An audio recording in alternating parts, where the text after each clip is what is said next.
everyone, and welcome back to the channel for today's video. In today's video I'm going to be doing my classic pre-update kind of top tips to be ready for the upcoming update that's coming on the 23rd, where we obviously know we are going to be getting the Alice in Wonderland realm and getting Alice and the Cheshire Cat.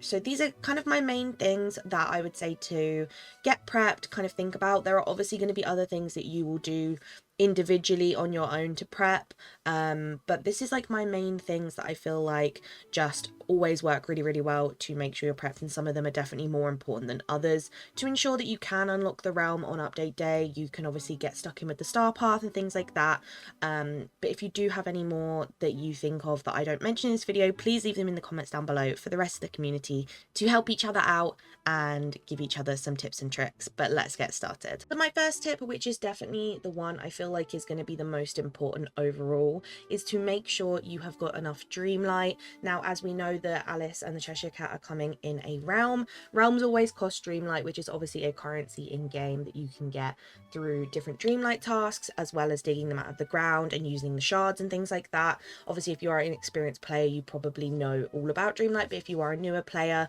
these are what are used to unlock both the realms and also the floating islands that are available, that became a recent thing in the game. Now, with recent realms, so the last like 2 or 3, they have all been around the same price, which has been 17,500. They don't seem to have increased the price at all recently, whereas they used to kind of just slowly build up and they get more and more expensive the further along you got. But they seem like the recent ones, they've kind of all stuck to this price. Obviously, Aladdin and Jasmine's realm was also this price.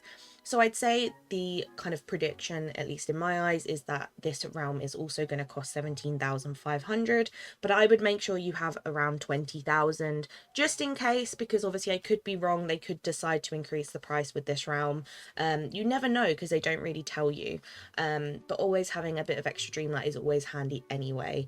But I'd say if you want to make sure you can get that realm open on update day, to make sure you at least have that kind of ballpark amount to obviously be able to get in there and get the characters. As well as that, obviously, as I said before, the floating islands are also bought with Dreamlight. Now, I don't expect there to be any new floating islands this update, purely because we've now got an island for every single base game biome, and obviously we don't know yet if they are going to be doing floating islands for the 2 different DLC maps, and whether these will be locked to DLC owners or not.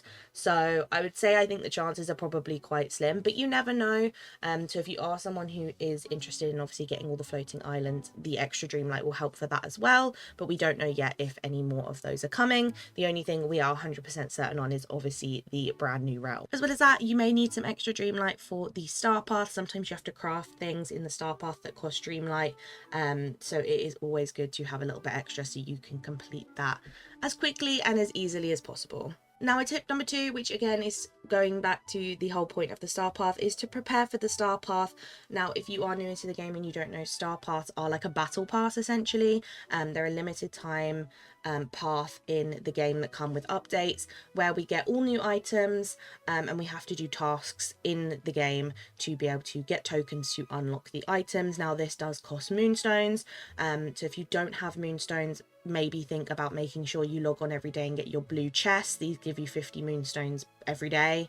As well as that, doing your 50 votes on the dream snaps, that'll give you moonstones, and obviously participating in dream snaps will help you as well to make sure you can unlock this star path, which obviously lasts usually around a month or so long, depending on the update timer. But obviously just make sure you have got some moonstones saved up if that is something you're interested in doing. Obviously it's not mandatory, but it's looking like the theme of the star path this time round is a really fun one, and I think it's going to appeal to a lot of people because it is a fairy / Alice in Wonderland theme, which definitely appeals to me. Now, tip number 3 is going to be talking about something more specific in the star path that always pops up. Is we always get tasks about pulling up night thorns. Usually it's kind of explained as like uproot the forgetting.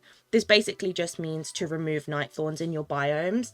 Obviously in the main valley we have night thorns, but as well as that, in Eternity Isle, which is from the Rift in Time DLC, we have Splinters of Fate, and over in the Storybook Vale, which is obviously our newest DLC, we have Inkies, and these all seem to count every time for this task. So I would say definitely save up. What I tend to do is keep my main valley and my Vale pretty clear because they're the places I have decorated, whereas Eternity Isle is pretty much empty. So this is where I leave a bunch of splinters so that as soon as you get that task pop up, you can pretty much instantly go into one of those biomes, remove everything, and that is a task completed very quickly. Tip number 4, as well as saving those night thorns and other items, I would also say save up memory orbs. In recent Star Pass, memory orbs have definitely been something that they put a bigger focus on. You usually have at least like 3 or 4 tasks which are centered around opening up memory orbs. Now if you don't know, when you do different tasks in the game, such as mining, digging, cooking, things like that, sometimes memory orbs will pop out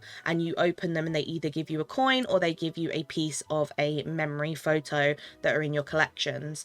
And this seems to be a very popular task now to do on Star Pass, and it can be really, really grindy if you don't have memory orbs ready, because you could cook like 20 meals and not get any orbs. So it can definitely be a long one. So I would say try and collect all the memory orbs from the different tasks you're doing. If you're doing a lot of farming or a lot of cooking, if any orbs do pop up, make sure you don't open them, leave them so that they are ready for that Star Path task, because it will make it a lot quicker for you, because you can get stuck on those for a very long time if you don't have memory orbs saved up. So that is something I'm definitely going to be working on this week, because it's definitely the most long-winded part, I would say, to prep for the Star Path. Tip number 5, which is the final one, kind of Star Path related, but will also just help you in general, is to have some potions stocked up. Now potions can obviously be crafted in the crafting table using a variety of different resources as well as Dreamlight, and can be used to obviously help you with the different tasks you're doing in the valley. For example, the mining potion gives you extra drops and usually better quality drops.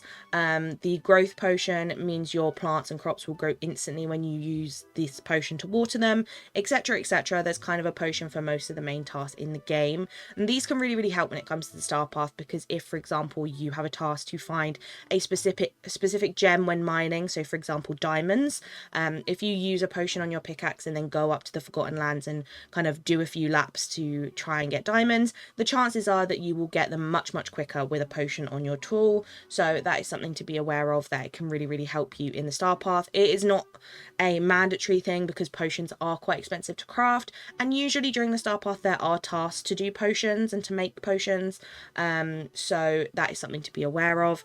But getting the resources ready for potions will probably help you out a lot, being able to complete those things a little bit quicker and a little bit easier. Now tip number 6 is something that I know a lot of people do in game anyway, and it's very popular to do big farming to kind of figure this one out, but it's to obviously make sure you have got some star coins stocked up. I know most experienced players have millions of star coins by now, and they do a lot of pumpkin farming, which is the most proactive way to be able to get star coins. So if you are newer to the game, pumpkin farming will be your best friend because it has the highest profit when selling to Goofy's stall, and will be able to rack up your money very, very quickly.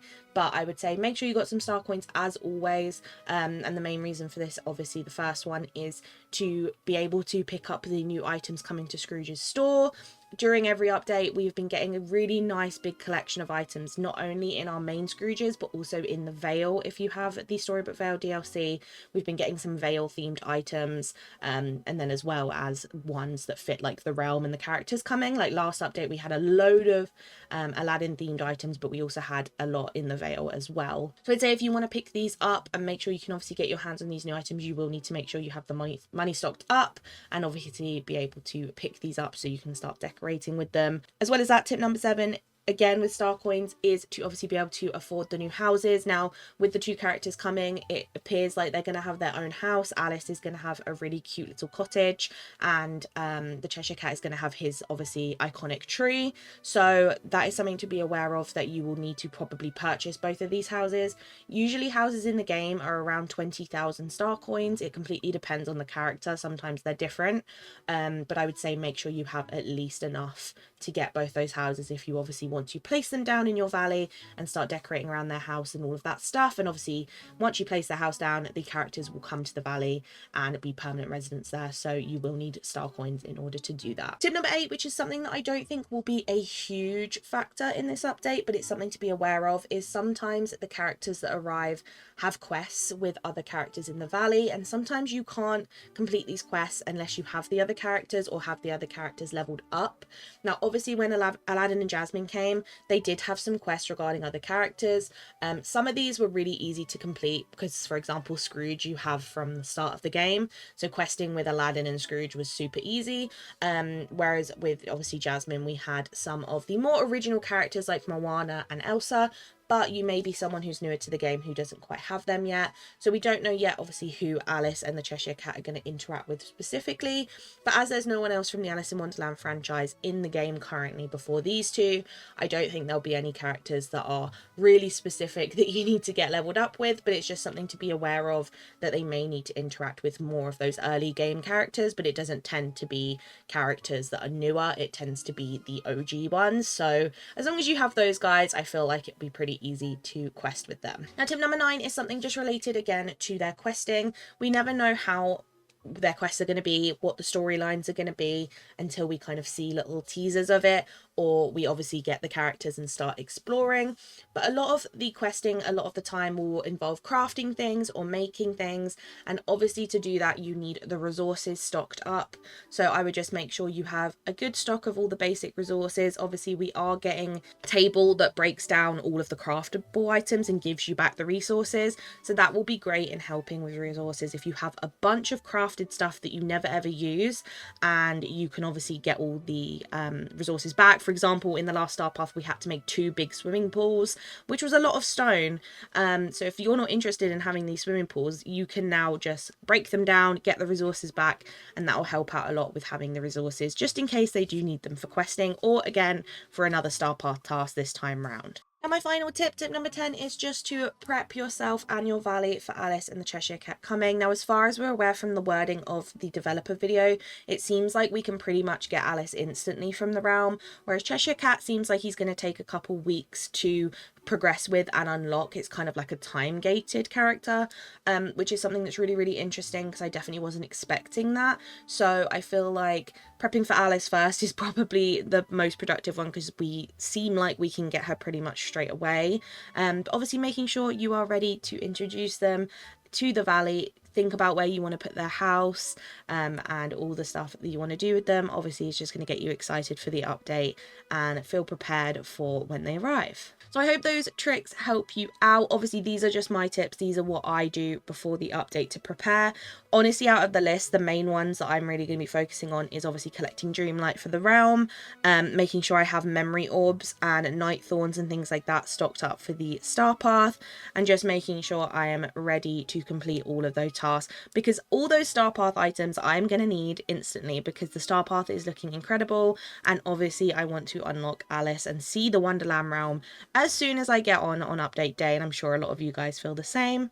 But I hope these help you out, and as I said at the start, if you have any extra tips and tricks or things that you're personally going to be doing, let people know down in the comments. And you never know, it may help someone out or might be something that I've missed. Let me know down below if you're excited about the update. Make sure you like the video and subscribe if you want to see more content from me, and I will see you in the next one. Bye!